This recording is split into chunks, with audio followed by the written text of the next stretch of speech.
ಇನ್ನು ಗಣಿನಾಡು ಬಳ್ಳಾರಿಯಲ್ಲಿ ಮತ್ತೆ ಅಕ್ರಮ ಗಣಿಗಾರಿಕೆಯ ಸದ್ದು ಕೇಳಿ ಬರ್ತಾ ಇದೆ. ಬಳ್ಳಾರಿಯಲ್ಲಿ ಸದ್ದಿಲ್ಲದೆ ಅದು ಚೆಕ್ ಪೋಸ್ಟ್ ಮೂಲಕ ಅದಿರು ಸಾಗಾಟ ಆಗ್ತಾ ಇದೆ. ಸಂಡೂರಿನ ಬನ್ನಿಹಟ್ಟಿ ಚೆಕ್ ಪೋಸ್ಟ್ ನಲ್ಲಿ ಗೋಲ್ಮಾಲ್ ಆಗಿದೆ. ದಿನಕ್ಕೆ 2,000ಕ್ಕೂ ಹೆಚ್ಚು ಲಾರಿಗಳಲ್ಲಿ ಅದಿರು ಸಾಗಾಟ ಆಗ್ತಾ ಇದೆ. ಚೆಕ್ ಪೋಸ್ಟ್ ಅನ್ನ ತಪ್ಪಿಸಿ ತೆರಿಗೆ ವಂಚನೆ ಮಾಡುವ ಕೆಲಸ ನಿರಂತರವಾಗಿ ನಡೀತಾ ಇದೆ. ಗಣಿಗುಡ್ಡದಲ್ಲಿ ಒಂದು ತೂಕ, ಕಾರ್ಖಾನೆ ಮುಟ್ಟೋದ್ರ ಒಳಗೆ ಹೆಚ್ಚುವರಿ ತೂಕ. ಇದು ಅಸಲಿಯತ್ತು. ಅಧಿಕಾರಿಗಳ ಕುಮ್ಮಕ್ಕಿನಲ್ಲೇ ಲಾರಿಗಳನ್ನ ಸಾಗಿಸಲಾಗ್ತಾ ಇದೆ. ಈ ಆರೋಪ ಬಹಳ ದಿನಗಳಿಂದ ಕೇಳಿ ಬರ್ತಾ ಇರುವಂತದ್ದು. ಗಣಿ ಮತ್ತು ಭೂ ವಿಜ್ಞಾನ ಇಲಾಖೆ, ಜಿಲ್ಲಾಡಳಿತ ನಿರ್ಲಕ್ಷ್ಯ ವಹಿಸ್ತಾ ಇದೆ ಅನ್ನೋ ಆರೋಪವೂ ಕೂಡ ಇದೆ. ಚೆಕ್ ಪೋಸ್ಟ್ ಬಳಿ ದಾಖಲೆ ಸಮೇತ ಸಂಸದ ತುಕಾರಾಂ ಅವರು ಆರೋಪವನ್ನ ಮಾಡಿದ್ದಾರೆ. ಚೆಕ್ ಪೋಸ್ಟ್ ಮೂಲಕ ದಿನಕ್ಕೆ 2,000ಕ್ಕೂ ಅಧಿಕ ಲಾರಿಗಳಲ್ಲಿ ಅದಿರು ಸಾಗಾಟ ಆಗ್ತಾ ಇದೆ. ಇಷ್ಟಾದರೂ ಕೂಡ ಗಣಿ ಮತ್ತು ಭೂ ವಿಜ್ಞಾನ ಇಲಾಖೆ ಮತ್ತು ಜಿಲ್ಲಾಡಳಿತ ನಿರ್ಲಕ್ಷ್ಯವನ್ನ ತೋರ್ತಾ ಇದೆ ಅನ್ನೋ ಆರೋಪ ಸಂಸದ ತುಕಾರಾಂ ಅವರು ಮಾಡ್ತಾ ಇದ್ದಾರೆ. ಜೊತೆಗೆ ದಾಖಲೆಯನ್ನು ಕೂಡ ಕೊಡ್ತಿದ್ದಾರೆ. ನಾನು ರೇಡ್ ಮಾಡಿದೆ ಅವತ್ತು ಹೇಳಿದ್ವಿ. ಅವತ್ತು ನನಗೆ ಇಲ್ಲಿಲ್ಲ ಬೇರೆ ಖಾಸಗಿ ಕಂಪ್ನಿಯವರು ಅವ್ರಿಗೆ ಸಂಬಳ ಕೊಡ್ತಾ ಇದ್ರು ಅವರಿಗೆಲ್ಲ. ಅವತ್ತು ಹೋಮ್ ಗಾರ್ಡ್ಸ್ ಕೂಡ ಇರಲಿಲ್ಲ ಅವತ್ತೆಲ್ಲ. ಅವತ್ತು ನನಗೆ ಒಂದು ಲಾರಿಗೆ 400ರಿಂದ 300 kg ಡಿಫ್ರೆನ್ಸ್ ಬರ್ತಾಯಿತ್ತು. ಅವತ್ತು ಹೇಳಿದರೆ ಅವತ್ತು ಕೂಡ ಒಪ್ಕೊಂಡಿದ್ದಾರೆ. ಅದನ್ನ ಚೀಫ್ ಸೆಕ್ರೆಟ್ರಿಗೂ ಎಲ್ಲರಿಗೂ ಗಮನಕ್ಕೆ ತಂದಿದ್ದೆ. ಅವತ್ತಿನ ಇದ್ರಾಗೆ 2019ರಾಗೆ ಅವತ್ತು ಕೋಲೇಷನ್ ಗೌರ್ಮೆಂಟು ಬಿದ್ದೋಗಿತ್ತು ಅವಾಗ ಅಂದರೆ ಆಗಸ್ಟ್ ಸೆಪ್ಟೆಂಬರ್ನ ನಾನು ರೇಡ್ ಮಾಡಿದ್ದೆ. ಅಂದ್ರೆ ಮಂತ್ರಿನೂ ಕಳ್ಕೊಂಡಿದ್ದೆ BJP. ಅವತ್ತು ಕೂಡ ನಾನೆಲ್ಲ ಬರೆದಿದ್ದೆ ಅವತ್ತೆಲ್ಲ, ಇಲ್ಲ ಮಾಡ್ತೀವಿ ಎಲ್ಲ ಅಂತೇಳಿ. ಅವಾಗೇನು ಮಾಡಿದರು, ಇಲ್ಲ ನಾವೇ ಕೊಡ್ತೀವಿ ಅಂತೇಳಿ. ಈಗ DMG ಇದ್ರಾಗ ಔಟ್ಸೋರ್ಸ್ನಾಗ ಕೊಡ್ತಾರೆ ಸಂಬಳ ಅವರಿಗೆಲ್ಲ.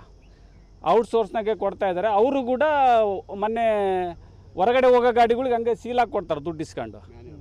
ಮ್ಯಾನ್ಯುವಲ್ ಆಗಿ ಮಾಡಿಕೊಡ್ತಾರೆ, ಒಳಗೆ ಬರಲ್ಲ ಗಾಡಿಗಳು.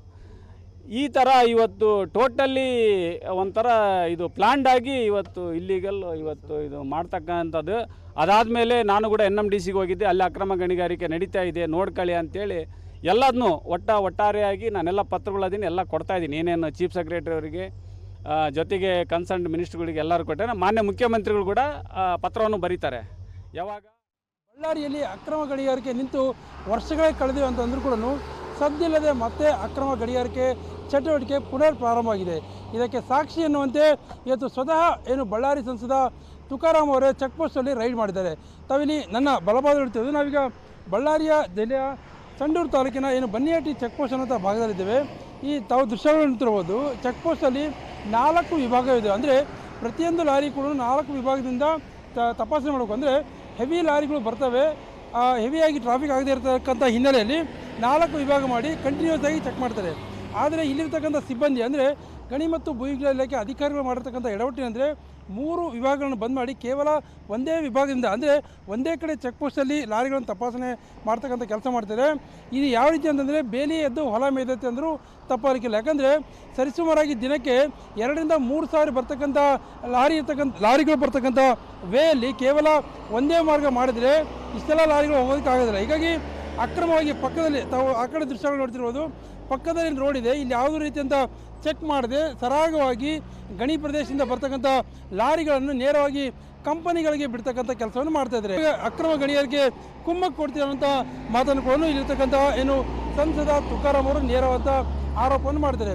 ಸಂಪೂರ್ಣವಾಗಿ ಅಕ್ರಮ ಗಣಿಗಾರಿಕೆ ತಡೆಯಲು ಜಿಲ್ಲಾಡಳಿತ ವಿಫಲವಾಗಿದೆ. ಒಂದು ಕಡೆ ಹೆಚ್ಚುವರಿ ಸಿಬ್ಬಂದಿಯನ್ನು ಹಾಕ್ತಾ ಇಲ್ಲ. ಎರಡನೇದು ಇರ್ತಕ್ಕಂಥ 4 ವಿಂಡೋ, ಅಂದರೆ ತಪಾಸಣೆ ಮಾಡ್ತಕ್ಕಂಥ 4 ವಿಂಡೋಗಳಲ್ಲಿ 3 ವಿಂಡೋಗಳನ್ನು ಬಂದ್ ಮಾಡಿ ಕೇವಲ 1 ವಿಂಡೋಯಿಂದ ಬಿಡ್ತಕ್ಕಂಥ ಹಿನ್ನೆಲೆಯಲ್ಲಿ ಸಾಕಷ್ಟು ಟ್ರಾಫಿಕ್ ಜಾಮ್ ಆಗಿ ಸಾವಿರಾರು ಲಾರಿಗಳು ನಿಂತಿರ್ತವೆ. ಆ ಸಂದರ್ಭದಲ್ಲಿ ಅಕ್ರಮವಾಗಿ ಪಕ್ಕದ ರಸ್ತೆಯಿಂದ ಮೈನ್ಸ್ ಲಾರಿಗಳನ್ನು ಕಳಿಸ್ತಕ್ಕಂಥ ಕೆಲಸವನ್ನು ಮಾಡ್ತಾರೆ. ಇದೆಲ್ಲದಕ್ಕೂ ಕೂಡ ಇಲ್ಲಿರ್ತಕ್ಕಂಥ ಅಧಿಕಾರಿಗಳು ಮತ್ತು ಜಿಲ್ಲಾಡಳಿತ ನೇರವಾದ ಹೊಣೆ ಅನ್ನೋಂಥ ಮಾತನ್ನು ಇಲ್ಲಿರ್ತಕ್ಕಂಥ ಸಂಸದ ತುಕಾರಾಂ ಅವರು ಆರೋಪ ಮಾಡಿ, ಯಾಕಂದರೆ ನಮ್ಮದೇ ಸರ್ಕಾರ ಇದೆ, ನಮ್ಮದೇ ಸರ್ಕಾರದಲ್ಲಿ ಇಷ್ಟೆಲ್ಲ ಅಕ್ರಮ ಆದರೂ ಕೂಡ ನಾವು ಹೇಗೆ ಸಹಿಸ್ಕೋಬೇಕು ಅನ್ನೋಂಥ ಮಾತನ್ನು ಹೇಳ್ತಾ ಅವರು ಇದೀಗ ನೇರವಾಗಿ CM ಅವರಿಗೆ ದೂರನ್ನು ಸಲ್ಲಿಸಿದ್ದಾರೆ. ಕ್ಯಾಮರಾ ಪರ್ಸನ್ ಶ್ರೀನಿವಾಸ್ ಜೊತೆ ನರಸಿಂಹಮೂರ್ತಿ, ಏಷ್ಯಾನೆಟ್ ಸುವರ್ಣ ನ್ಯೂಸ್, ಬಳ್ಳಾರಿ.